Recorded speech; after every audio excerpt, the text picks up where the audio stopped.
You're listening to the Productive Therapist Podcast, the world's greatest and most brilliant resource for busy therapists who'd rather be laying on a beach in Hawaii. Each episode is packed with simple tips and inspiring insights from the Productive Therapist team to help you grow your practice and have fun doing it. So without further ado, let's help you get more done and have more fun. Hello and welcome back to the podcast. Today, I had a fun conversation with an old friend and I'm excited to share it with you. John Clarke is a therapist and a group practice owner. His practice, Calm Again Counseling, is based in San Francisco, California. He's also a podcaster, a business consultant, an actor, and a surfer. He's an all-around rad guy that I've had the privilege of knowing for the last 7 years. Hey, John, welcome to the podcast. Thanks for having me. Yeah, this is awesome. So I have a first question for you. Do you remember the first time we met in person? Oh my gosh, I was not expecting this. I know. I don't, but I'm sure it was incredible. Did I leave an impression, John? Yeah, Did definitely. Yeah. No, I don't expect you to remember this, but I actually dug up my email this morning. It was December of I 2017. At the brewery. At the brewery. Yes, I do remember this. You had an in-person meetup and I think you probably just put it out to your email list, like whoever was local to the San Francisco Bay Area, and said, come, let's meet at a brewery and we're going to work on your website. And I was like, cool, I'm going to go. I'm going to meet John Clarke. It was great. I totally remember this now. Yeah, I used to do that at times. Like I would travel somewhere and just say to my email list, hey, I'm going to host a free thing and like buy people a bunch of beers and probably a charcuterie board or something. And yeah, I would just like dish out random advice on people's websites. And I know, yeah, at the time I was really into copywriting and taglines, and I've always loved branding and the marketing side of things. So I remember, looking at your site, and we were like making changes to your WordPress site on the spot, like with a beer in hand. So thanks for your trust in me. Hopefully it didn't make your website worse, but no, it was a great experience. I met Amber Hawley there for the first time as well. There you go. And there were some other folks. I think we should bring that kind of thing back. Obviously, in person is really the best in a lot of ways. Yeah.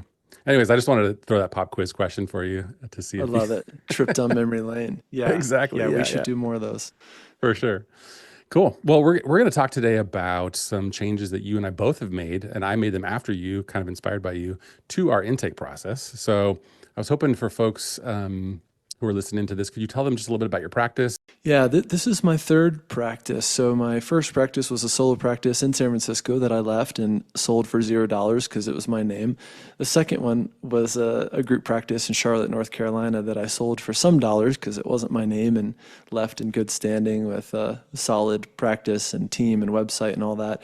So I'm on my third practice, and I've learned some things by now, and I also keep experimenting. And this whole no intake coordinator setup was an experiment. A little more about my practice. It's called Calm Again Counseling. We are both in person and online. I've got offices in San Francisco. We focus on trauma, and it's really a teaching practice for pre-licensed therapists wanting to become trauma therapists and grow. So we do EMDR, IFS. So we have a pretty specific niche right off the bat, and we also have some pretty intense cases, people that have been through pretty horrific stuff and are looking for help. They're often looking for help now, and they're often looking for a specific type of help like EMDR. And so their questions right off the bat tend to be really specific. They tend to be pretty clinical. The consult itself can be clinical. Folks can just launch into their trauma on the call, right? And if you're an intake coordinator or a non-therapist intake coordinator, I should say, no matter how much training you've had, it's intense for someone to do that. And at the end of the day, I've had some amazing intake coordinators, some of which I've trained from the ground up, some of which have done it for other practices and jumped in and did it for my practice, but they're still not a clinician. And there's still some things that they can't fully suss out that a clinician can. Especially if that clinician is going to take on this client, there's also some questions and some sussing out in the moment that that clinician needs and wants to do to see, is this client the right fit for our practice? Have they correctly self-diagnosed that this is their issue and that this is the type of therapy I want and need? Again, a lot of people in our practice have learned a thing or two about EMDR. They've heard about it from a friend. They've saw the Oprah documentary. Now it's in a new show on HBO called The Penguin. Like, people have these ideas and they come in, with a lot of questions and also a lot of eagerness around starting EMDR. How long is it going to take? Or would it work with my specific type of trauma? And so no matter how hard we worked to help the intake coordinator be prepared to answer all those questions and more, there was still some that she couldn't answer, or some where she had to say, let me get back to you, or let me message a team on Slack, or hey, this client mentioned some self-harm stuff and I'm not totally sure about it. And then the clinician ends up having to do a quick call with the lead anyway. So not to mention, there was also the issue of a client landing on, the clinician's calendar, and they sit down for the first session and it's not a good fit, or the client is too acute, or the client had misaligned expectations about EMDR, or what it really is, or how long it's going to take, whatever it might be. And so ultimately, we decided to take the leap and say, okay, let's just try this no intake coordinator setup and see how it goes. That makes sense what you're saying about some of those conversations, those consult calls being like jumping in the deep end, especially with your population and the presenting problems that they have, and also the pre-existing knowledge that they have about certain therapies and modalities. And that makes a lot of sense. Yeah. So I'm going to take you back just a minute in time and ask you, like, when did you hire your first intake coordinator? I'm guessing maybe it was in North Carolina in that Charlotte. practice. Yep. Yeah. I remember it super well. Her name was Joanne. She was incredible. She still does this for some practices. At the time, and as you know, this is a really hard role to fill. And I think one of the biggest pieces that needs to be there is, number one, they have to have the personality and the warmth and the compassion just built in. It's really hard to teach that care. Number two, they have to have the lifestyle for it, right? It's hard to find someone who truly has the lifestyle to be near a phone for a lot of hours of the day. She was running a bed and breakfast. It was her own, and she had the lifestyle for it. She was there sitting around a phone a lot of the day. And so I took a chance and decided to train her, and it paid off. And she was incredible for years with that practice. I think she still serves my old group practice, and she served my current one for some time until we had made a shift. So I remember very well, training that person for that role, and what it felt like to put this middleman in between, the general public and my clinicians, in both the times when it worked really well and it was a solid match and she had screened them well and the client understood the fees and expectations, and other moments where it's clunky, right? Or stuff falls through the cracks. With Joanne and maybe other folks over the years, when you had the right person in that role and they were doing a good job consistently, what were the benefits of that? I used to believe, clinicians should be doing the highest revenue generating task possible, which is always going to be being in session.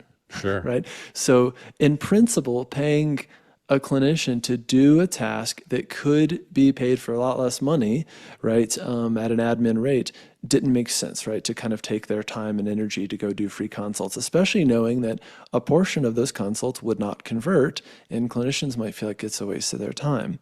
I've already forgotten the question. I know we're wanting to jump to like, what's not working about your intake coordinator? Yeah, exactly. But yeah. So like, obviously, you can pay an intake coordinator less than you would pay a therapist at their session rate. That makes sense. Yeah. And it's in a lot of ways, it's a better workflow and or client journey experience for that person. So there's a lot of benefits. The availability thing is what I was trying to get at, is that if you have a good, healthy practice, clinicians should be busy in session most of the day. Definitely. And when clients are calling in the middle of the day and getting a voicemail or whatever, right, it makes sense to have an intake coordinator. The other piece is this question where a lot of people, let's say you're a solo practitioner and you hire your first intake coordinator, this question of like, can anyone sell me as well as I can sell myself? I think the verdict is kind of out on this, because on one hand, for some clients, they call and they have this professional intake coordinator who says, I can book you with John or Dr. So-and-so. And it gives you this layer of like professionalism, right? Same way if I call my doctor, like he's probably not going to pick up, most likely. And so that made sense to me as well. And knowing that like good intake coordinators can sell clinicians pretty well.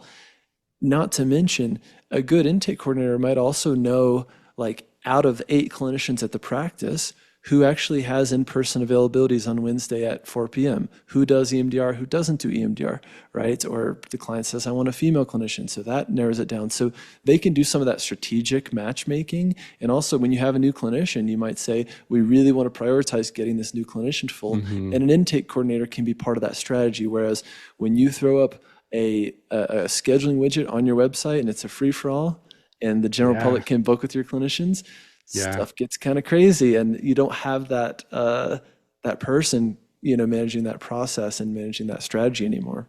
That's definitely something I'm thinking about, directing the flow of traffic, because I'll be honest, there are certain clinicians on my team that need clients more than others, obviously, right? And it's hard to communicate all the details of a person's schedule and availability, in-person, telehealth, et cetera, in a simple scheduling widget. So that makes sense. Yeah. And you already talked a little bit about some of the challenges with having an intake coordinator that's not a clinician. And some people do prefer, and some people do have an intake coordinator that's also a working therapist, or somebody that was previously a therapist. We actually just hired somebody who decided to stop doing clinical work and wanted to be an intake coordinator. So like, great, let's go. That's a good match for us, right? I'm curious, like, what actually led to the decision point where you said to yourself, like, I think I'm going to shift from having an intake coordinator, which you did for, it sounds like, a number of years, to having the consult calls scheduled with the clinicians. What kind of pushed you over that decision? So out of all the therapists at my practice, I did have one therapist who eventually said, you know what, I want to do my own consults, right? So even if I pay Joanne or whomever to do a consult, and I've already paid that person now, right, for a lead that may or may not convert to any dollars or result in any dollars. Now I've got to pay the clinician to do a consult as well, right? So for this clinician, it was important for them to feel like they had control over their caseload. And again, given the sensitivity of the work that we do, given that we see people in person, and if you have a stranger coming to our physical office for a 7 p.m. appointment and you're the last one in the building, it didn't feel great for this clinician to just have some random name pop up. And in fact, we had a couple incidents where people were kind of sketchy, right? People were, someone was actively in substance abuse and showed up to the office not sober, right? Like these things happen, right? And so the clinician said, yeah, I want to do my own consults. And I said, that totally makes sense, right? And so we kind of like rolled out that process for this clinician and made this exception and said this person does their own free consults, right? And that was fine. And I knew that there was a lot of like safety and security in that. And the clinician is ultimately deciding, can I help this person? Can I accurately diagnose the problem? Are expectations aligned, or are they totally off? Is the person safe, right? Are they a good fit for private practice? Are they too acute for private practice? They could answer all those questions for themselves. Not to mention the scheduling piece. They could open their own calendar and go, I can see you on Tuesday at 7 versus that it's a block on there that's open and Joanne books it, and then the clinician says, oh, I have a doctor's appointment that night. I actually can't do it. Of course, yeah. Oh, crap. Some systems falling through every now and then, no matter how hard you try. So that's how I kind of, I guess you could say, tested it, even though everyone else was still using the intake coordinator. Then basically, I don't know, I guess I just got up enough courage to try this, and I told my practice manager, Alana, who's a key person in making this all happen, and if you are going to do this, I think you do need to have a practice manager. And I told her, what do you think about trying this idea, right? We had also just switched EHRs to Jane, which is who we're with now, and they have the scheduling widget there where you can pick the clinician, book the free consult, and then the person's already in your EHR, right? So that was an easy transition. And I said, well, let's try it for 3 months and take data on it. And if it doesn't work, right, we'll hire another intake person. But for now, I wanted to save money, knowing that this could be a more cost-effective option, and I wanted to have better clinical matching and better clinical outcomes and safer clinical outcomes for our particular practice. And yeah. That makes sense. And I think from talking to you over the years, correct me if I'm wrong, but you have had some turnover in the intake coordinator role. Oh, and I know you've reached out to me multiple times saying, like, I need a new intake coordinator. And I know how like frustrating that can be to fill that role and then have to fill it again and fill it again. And it's costly, right? I have Exactly. I've had some turnover and people's lives change or they move on or they're getting a different role. For some people, being an intake coordinator is a transition in between two jobs or something like they Mm-hmm. want to work from home or their lifestyle has changed. They want to do that. But yeah, when there's that turnover, it's a pain and it's costly. And I have to bring someone in and they have to get to know my clinicians enough to be able to book them and confidently say, yeah, I know Jenna and she'd be a great fit for X, Y, and Z. So yeah, I've dealing with that turnover is also part of why I made this move. It is complex and somewhat complicated to install a new intake Yes. coordinator and do all the things that you just mentioned. It causes some challenges for the team just because you're getting to know a new person that has a critical role in filling Yeah. your calendar with people that you hope are the right people that you want Yeah. to see. Yeah, that makes sense. For me, it was a little bit different because I have actually had the benefit of having the same intake coordinator for 6 years, which is unusual. I think Yeah. it's unusual. It is. Yeah. There was no reason that she was not leaving productive therapist, and I didn't want her to leave, but for a number of reasons it made sense, mostly because I'm winding down my group practice, right? And so I was like, Yeah. well, can we save some money and can we do things a little bit differently? So it was a little bit, I was kind of not, I wasn't forced to do it, but I kind of pushed myself, and my team at productive therapist pushed me to do this. And then I kind of got excited about it after seeing, hearing from you what was working and talking to some other consultants. So I thought, let's give this a go, and very much an experiment, right? Hmm. And there's some things that I'm curious about and I'm concerned about. So can you tell me like what is working from your data so far, or just from what you can observe, what's going well? So one thing is subjectively, I can tell you clinicians are pretty happy with the process. I was a little tentative when I rolled it out and said, hey, basically there's going to be more work on your plate, but you are going to be paid for it. So you're Hmm. going to earn more money. And we paid them an admin rate to do these consults, whether they convert or not. And our hope is it results in less back and forth, less phone tag, and better clinical fit and better clinical outcome, right? And that you guys really have control of your caseload. So that's how I kind of pitched it. And I also said, it's an experiment. So like all things here at the practice, like if it's not working out, let me know and let's talk about it and let's figure out another solution if this is not working for people. That hasn't been the case. People have been happy with it. People have been also, and this is something you have to be careful with, is when a clinician does a free consult and it's not a good fit for whatever reason, what do you do with the lead? And how do you make sure you don't lose them? Right. Right. I'm also, we haven't bitten the bullet on signing up for an official CRM. We've just been tracking these leads on our own and trying to get them matched. And again, Alana has everything to do with that. But that would be something to think about if you really want to make sure leads absolutely do not fall through the cracks. But for something as simple as like we have Slack and someone might pop on Slack and say, hey, it's a 17-year-old male with anger issues looking for in-person on Thursdays. Can anyone else help? Right? Or can anyone offer a sliding scale or whatever? And usually we can get it handled right then and there. And Alana can kind of track and make sure that lead's not falling through the cracks. So clinicians are happy. That's key. That's key. I think we did use a scheduling widget for our intake coordinator because this piece of like eliminating phone tag is crucial, as you know, and I've heard you talk about it. So someone hopping Hmm. on the site and seeing like on Calendly or Acuity scheduling or whatever, they can book a free consult with the intake coordinator as early as today, like later today or tomorrow morning. And the person can be done with that mental load of like that checklist item, that to-do list item. So same thing applies. They can go on the site, book an initial consult with a clinician of their choosing right away. And there's lots of availability for these 15-minute slots.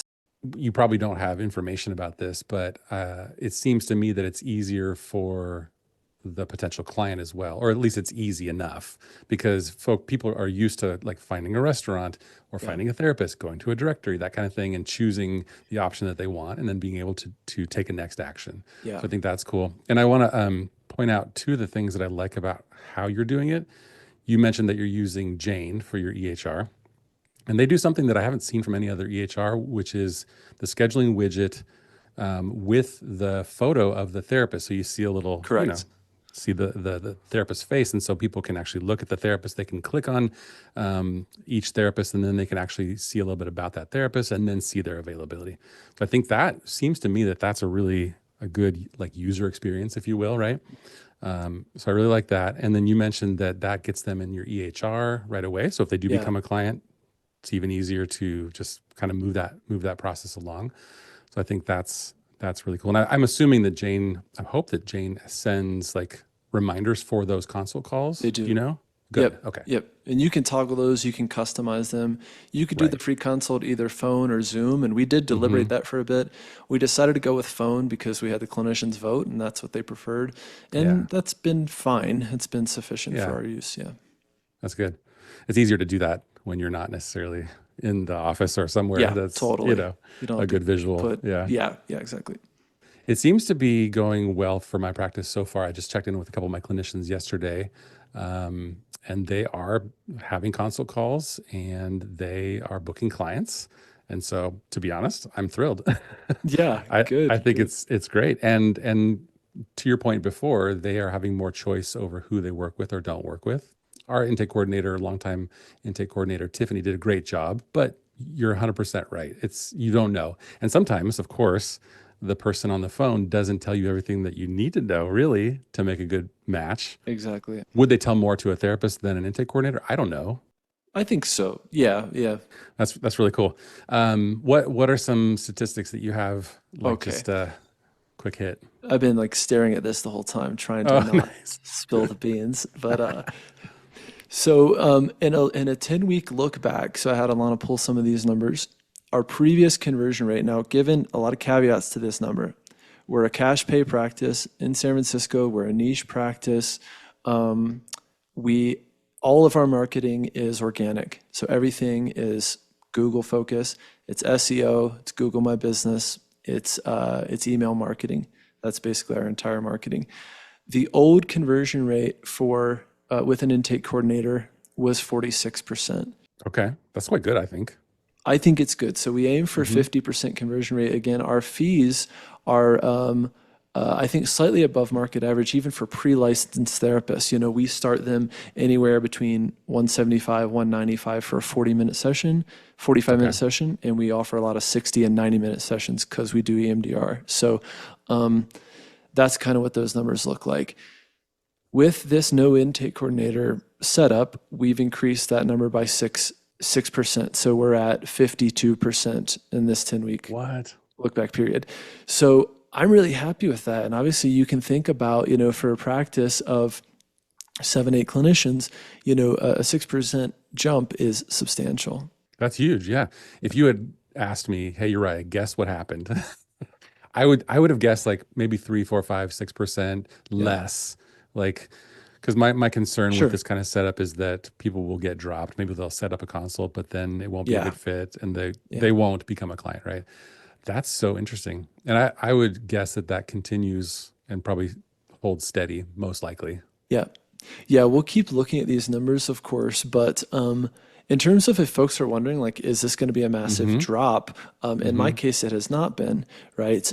Now, that being said, you do have to train your clinicians a bit on how to do their own initial screening calls, I was right? Their hoping you were initial going to mention intakes. that. Yeah. Yeah, and I'm big on that. I've taught that for years through my consulting business, private practice workshop. I have scripts for that. I have ways to keep the call concise, keep guardrails on it, ways to pitch your fees in a way that is just clear, concise, compassionate, but also helps to move the call along. So I taught them all that stuff before they did these calls. And we did have a few weeks or a couple months where we had to kind of work out some of the kinks of that. Some of them had concerns, or what if the call's going super long?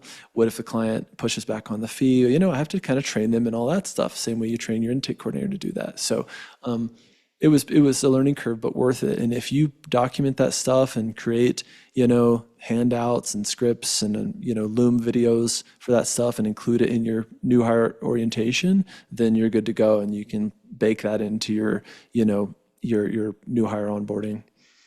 Yeah, you know that you and I have, and our practices have a unique advantage because the owner is also a business consultant. So Yeah. Yeah, the clinicians benefit from that. that does help for sure. Yeah, yeah, yeah. Cool. And if folks want my resource on that, and if you want to share yours with me, that's great too. But if we have a magic call script, that's what we call it. And it's Love at it. productivetherapist.com/magic. And you can use that as a clinician or as an intake coordinator. It works for both. Yeah. Yeah, I think that's great. This is so cool. I honestly never thought that I would try something like this. but I love hearing your story, and it helps me be more confident in my decision too. This whole thing in business about like reversible versus irreversible decisions helps me a lot. And I learned that early Yes. on, type 1, type 2 decisions. Right. Again, when I told Alana, like, hey, I want to try this crazy thing. Can you help me put guardrails around it? And of course, if it doesn't work, or in 3 months, we're looking at the numbers and going, this is a terrible idea. And the clinicians are pissed, then we can go back on it. Definitely. Yeah. I was just looking at a graphic of that, like a closed door versus a swinging door, decisions that can be changed go. versus not changed. Yeah. Yeah. That's great. Yeah. With some inconvenience. Yeah. Yeah. Well, let's be honest. There is, reversing a decisions comes with its own consequences. Yeah. Definitely. The last thing I'll share in the stats piece, which again, for me, this is a really huge one, is for, let's see, both October and November, we had 27 consults each month. And we paid basically somewhere between $300 $400 paying the clinicians Really? to do these consults. That's so low. This is compared to having an intake coordinator, our most recent intake coordinator, paying around $1,400 or $1,600 a month. So in our case, around $1,000 a month saving is where we're at, which is pretty substantial for us. And we'll see if it holds out. Mm-hmm. Mm-hmm. That's amazing. If you were trying to sell me this idea and you said better conversions for less money, I'd be like, sign me up, John. Yeah. Like I said, I mean, a number that could skew this a bit though is having to pay my practice manager more to manage this process. She also now monitors the phone for phone calls and text messages that come through. We have autoresponders where they prompt people to go and book a free consult, but still she has to deal with some leads who are like, I don't know who to book with, or I couldn't find the widget or whatever. So I do have to pay her more. So that number's not a perfect comparison, but yeah. I'm glad you pointed that out. Yeah. And I've done the same thing. My practice manager has taken on a little more managing the email inbox and returning calls that are like, just I need a super bill, those kinds of things, because you don't want to pass that off to your clinicians, obviously. Exactly. Yeah, for sure. Yeah. Well, this has been super helpful. Thank you for coming on the podcast for the first time, believe it or not, and having this conversation. It's so much fun. Thanks for having me. That's it for today. Thanks so much for joining us. If you enjoyed this episode, please leave us a review and hit the subscribe button to make sure you never miss an episode. If you're looking for more personalized help, you can reach us through productivetherapist.com. Thanks so much for listening. We are Productive Therapist, and this is the podcast that helps therapists get more done and have more fun.